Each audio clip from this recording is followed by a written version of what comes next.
अरे अरे लक्ष्मण देवरा विपतिया के नायक, विपतिया के नायक हो। देवरा राम जी के करत्यो तलसिया, नाही तो मरी जाब, नाही तो मरी जाबई हो। देवरा राम जी के करत्यो तलसिया, नाही तो मरी जाब, नाही तो मरी जाबई हो। एक तऊ हेरो भाभी भरत कुंड, दूसर सूरज कुंड, दूसर सूरज कुंड हो। भाभी एक नाही देखो गुप तार घाट, जहाँ राम गुपुत भये, जहाँ राम गुपुत भये हो। भाभी एक नाही देखो गुप तार घाट, जहाँ राम गुपुत भये, जहाँ राम गुपुत भये हो।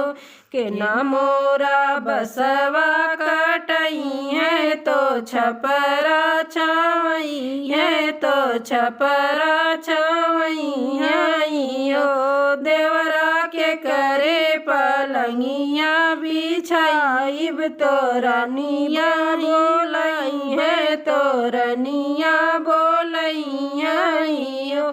देवरा के कर पलंगिया बिछाइबे, तो रनिया बोलई है, तो रनिया बोलई है हो। हम तोरा बसवा कटइबे, तो छपरा छवइबे, तो छपरा छवइबई हो। भाभी हमारी पलंगिया बिछायु, तो रानिया बोलइबे, तो रानिया बोलइबई हो।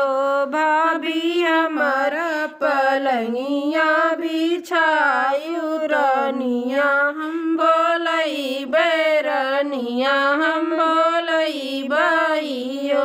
जेहि मुख मावा ना चाख्योई, मिलिया ना खायोई, मिलिया ना खायो। देवरा जेहि मुख लक्ष्मण गोहरायो, रमैया कैसे भाखब, रमैया कैसे भाखब हो। देवरा जेहि मुख लक्ष्मण गोहरायो, रमैया कैसे भाखब, रमैया कैसे भाखब हो। अमवा तो खायु भाभी बल की हुई, मिलिया तू ही चाख्युई, मिलिया तू ही चाखी हो।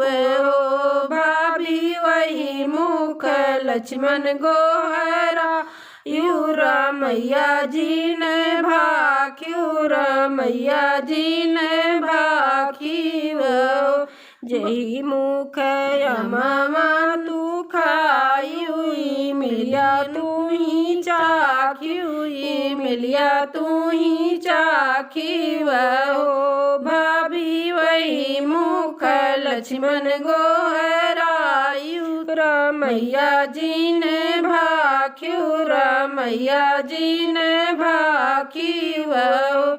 जय साई मैया कौशल्या रानी, और सुमित्रा रानी, और सुमित्रा रानी हो। भाभी तुम पर नजर जब फेरब, भस्म होई जाब, भस्म होई जाबई हो। भाभी तुम पर नजर जब फेरब, भस्म होई जाब, भस्म होई जाबई हो।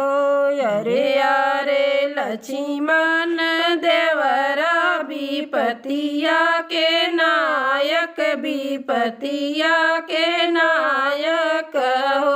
देवरा राम जी के करत्यो तलसिया नहीं तो